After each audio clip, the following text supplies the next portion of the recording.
Cops need to stop using spike strips. We have two recent incidents where one worked out and one did not. It comes down to training and poor decision making. My name's Kevin. This is Badgecast. I'm a former police officer with 12 years of experience. And I'm here to break this and all things law enforcement down for you guys. Let's get into it. So we got the first incident that came out in the news recently out in Michigan. I got a little short video for you guys and we'll break it down.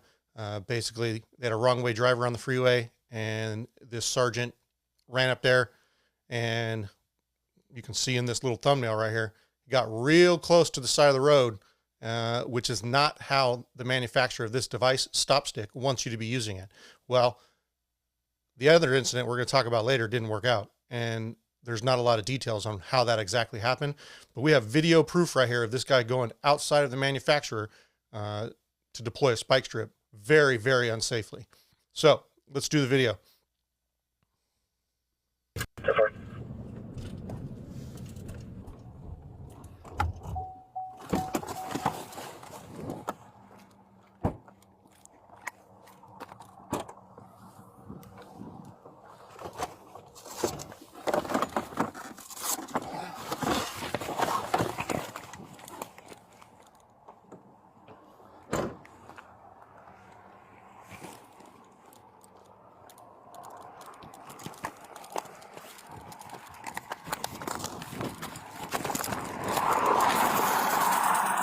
Good hit, good hit.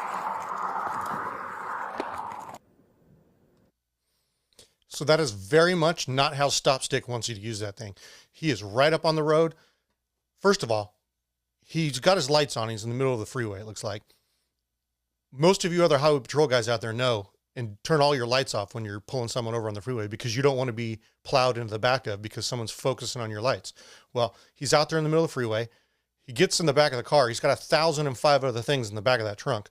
Now he's trying to fumble with it. He's trying to get it out of its carrying case, trying to get up there to the side. He clearly was not far enough down the freeway to deploy this thing. He was not far enough ahead of this pursuit of this car going the wrong way on the freeway, or if it was a pursuit or whatever.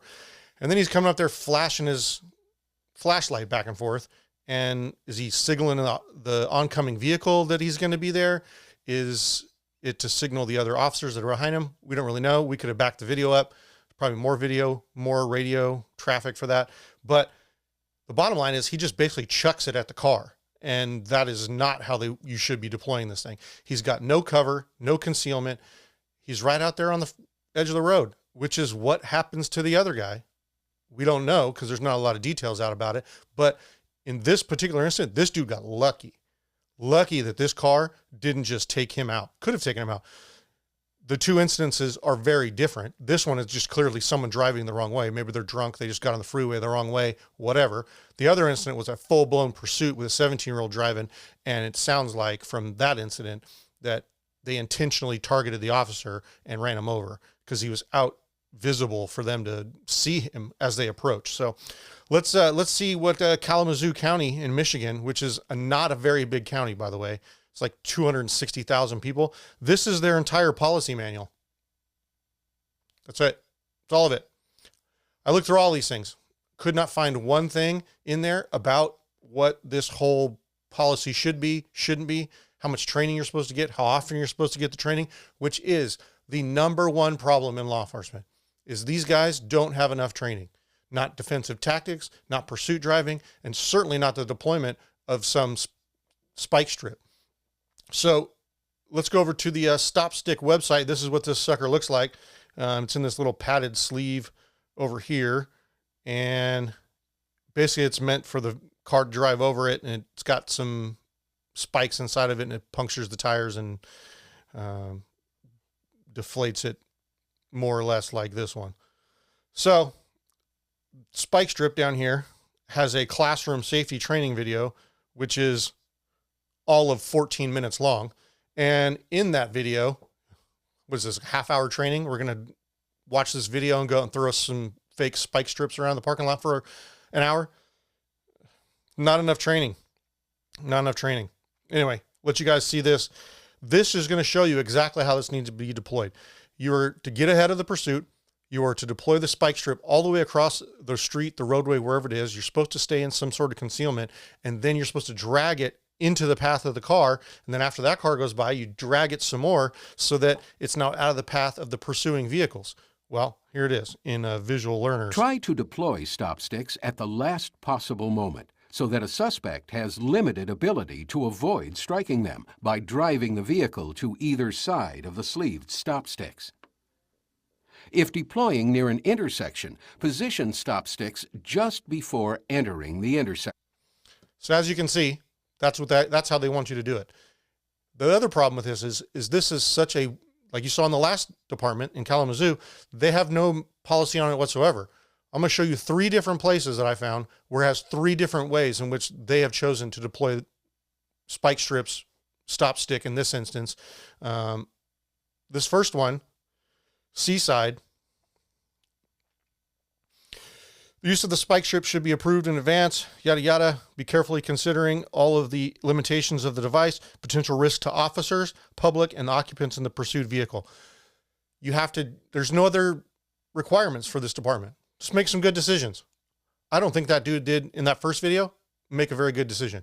He just ran up there, literally practically threw it at the passenger door, and it just happened to get underneath the tire. He got lucky, real lucky. So that's Seaside. So now you can see here too, Lexipol is a pretty name brand, especially in California, a name brand policy manual. And all 3 of these are Lexipol policies. And you can see in and around them if you want to pause the video or whatever, but the particulars related to spike strip deployment varies widely and doesn't say anything about how often you need training. Doesn't say how often you need to be practicing this thing. I guarantee you guys are getting 1 4-hour training one time. That's it. Nothing else. Okay, you're good. See you later. Bye. Go out and throw the spike strip around at people. And yeah, you're supposed to get supervisor approval or whatever, but it's on you to make the good decision, to put yourself in a good place, in a good position to deploy the thing, and then get out of the way.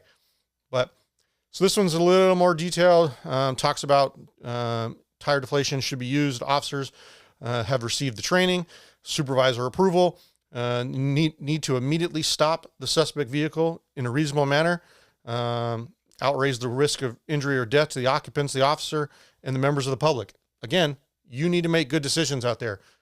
But look at this. Here's Orange County, California. They stopped using it altogether. It was just unsafe. We don't trust our guys to go out and make good decisions, or it's just generally unsafe, one or the other. They're letting SWAT guys use it because it's more of a tactical thing. You're going to be slow. It's going to be methodical. They're going to make a good decision that there's going to be a vehicle that's going to leave or something possibly. That's kind of that little detail. But here's the one that didn't work out. This is down in Louisiana. This was back on the 23rd. This poor guy left behind his wife and 2 kids. And this is the guy that got targeted by the 17-year-old in the car. And not a lot of details on the specifics of how it was deployed or where it's deployed. Fortunately, we have the body cam, dash cam footage from the other one, but this one we don't. For obvious reasons, they're not releasing it, haven't released it yet because this guy died from it. And these are just in the last couple of weeks, let alone the lifetime use of stop sticks. Let me know if you guys out there are using them in your departments, what your policies are. Have you used one in outside of a training? Are you really getting the amount of training that I talked about? You're probably really getting. I know you are. But if you've made it this far in this video, give me a like, share with your friends, and definitely subscribe. We're trying to get that subscriber count up, get some more exposure, helps the channel out. We'll keep breaking down law enforcement things for you guys. We'll see you on the next one. Later.